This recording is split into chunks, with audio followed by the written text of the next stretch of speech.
bahwa siapa yang ada yang bilang bahwa saya bukan Allah,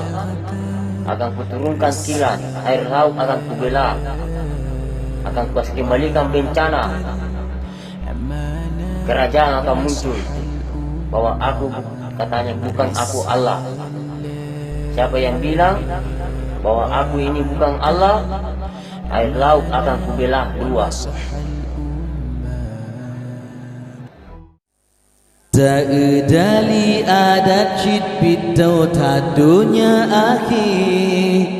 maksud membagau tat jup tempat kabeh lahir ane jitempoh ya jitempoh ma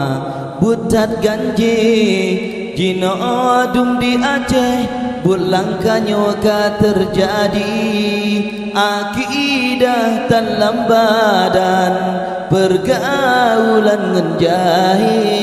Metama halom narkoba Pehancur generasi.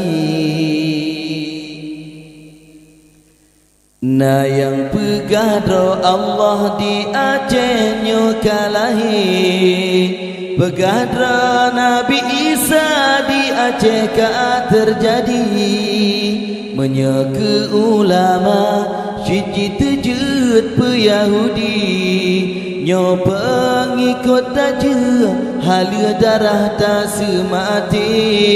nyo kan haba kegura haba nyo ka terjadi nyo ban ka di Aceh cita pre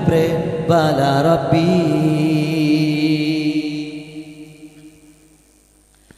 bener jagaan nyo wahai poma dengan ayah bener peturi Allah ne paswa iman lam dada bekne karasikula sampai hanji turi daya betan pebeba anak pergaulan jaga betul makut ke Allah azab tadura tema bek gara-gara anak drodu duk lam nuraka pulong hapi-hapi mememori rata sago nyan tukang penghancur Tuha muda baca menyo pulong ngan pacebo hanji turi drone nalako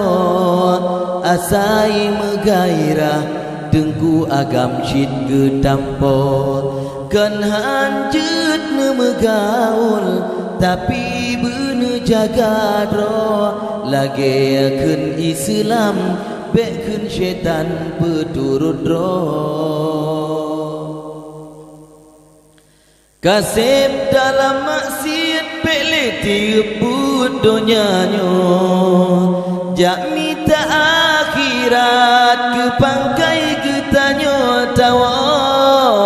tanyo yang kadua pe cewek tan lagi go lepas raya dosa puput jahe kana lako menan citanyo agam bek pemuda-muda dro ane kana lapan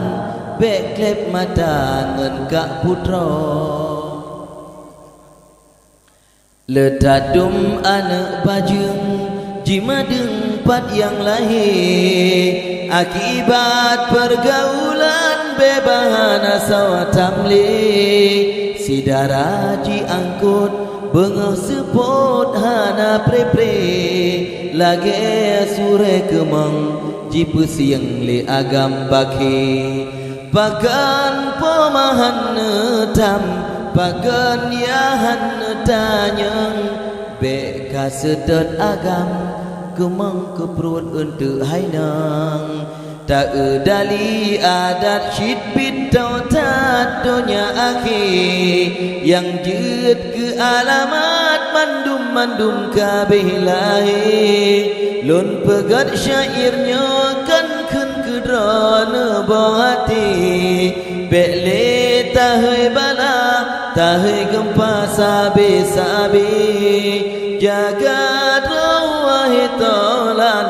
jaga Islam bohati, pegang persiapan tak sambut perang Ba'al Mahdi. Jaga rawah tolan, jaga Islam bohati, pegang persiapan sambut perang raya Ba'al Mahdi. Ya Rasulullah, ballagta rissalah